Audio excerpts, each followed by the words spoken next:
আপনার পরিকল্পনা ব্যর্থ হয়েছে কয়বার দিল? পরিকল্পনা অসংখ্যবার। গত বছর টোটালে মালটা কমলায় লস খেয়েছি 65 লাখ টাকা।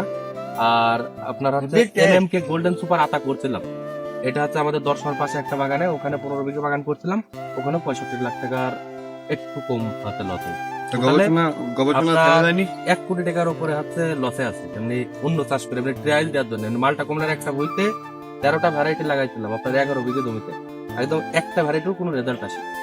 গবেষণা থামেনি, গবেষণা চলতেই আছে। মানে আমার তো মনে করেন যে টার্গেট, যে বাংলাদেশে হাজার হাজার কোটি টাকা গভর্নমেন্ট থেকে হচ্ছে আপনার কৃষি অফিসারদের বেতন দেয়, কিন্তু কৃষি অফিস থেকে আমাদের আজ পর্যন্ত কোনো নতুন একটা মালটা কমলার জাত দিতে পারেনি। কিন্তু আমি সজল, আমি মালটা কমলার 197টা পরীক্ষিত জাত আমি এমনিতে আপনার খোঁজ খবর নাই? আপনার বাগানে আসে কর্মকর্তারা আসে, তাদের প্রয়োজন হইলে আসে, দরকার পড়লে চলে আসে। আর তাদের থেকে আপনি কি সেবা পান? আমি গভর্নমেন্ট থেকে কোনো সহযোগিতা পাই।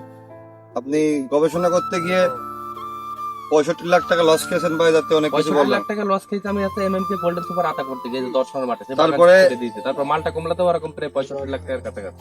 এখন গবেষণা করার পর বাংলাদেশের মাটি, আবহাওয়া, জলবায়ু এর সাথে কোন কোন জাতটা আসলে ভালো খাপ খায়, এটা আপনি বের করেছেন অনেকগুলো। হ্যাঁ, আমি আমাদের সারা পৃথিবীতে মানে মালটা কমলার ভ্যারাইটি আছে 7,500। আমেরিকা ক্যালিফোর্নিয়া একটা ল্যাব আছে, অস্ট্রেলিয়াতে একটা ল্যাব আছে, আর আপনার হাতে সুইজারল্যান্ডে একটা ল্যাব আছে। এই ল্যাব থেকে মালটা কমলার জন্মগ্রহণ হয়। এইগুলোর থেকে মনে করেন যে আপনার নতুন নতুন জাত বের হয়, কিন্তু ওই জাত সব বাংলাদেশের আবহাওয়াতে হবে না। তা আমরা কি করি, আগে প্রথমে বাইরের থেকে সায়েন্স সংগ্রহ করি, করার পরে আমরা আগে বাগান তৈরি করি, করার পরে যেটা রেজাল্ট আসে সেটা আমরা সাধারণ কৃষকের মাঝে উঠাই দিই।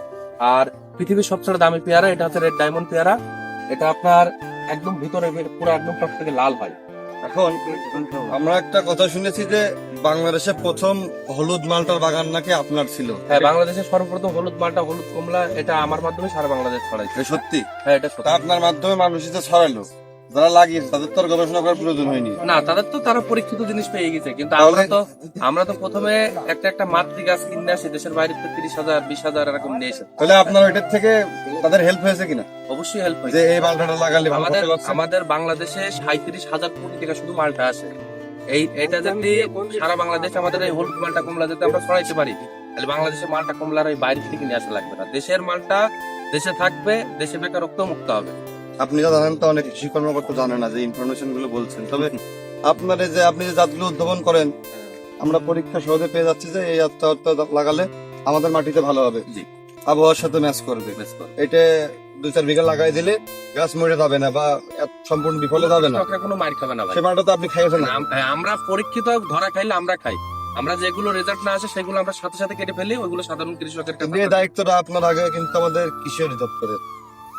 খুব খারাপ লাগলো যে তারা আপনার খোঁজ খবর নেয় না, আশা করি নেবে।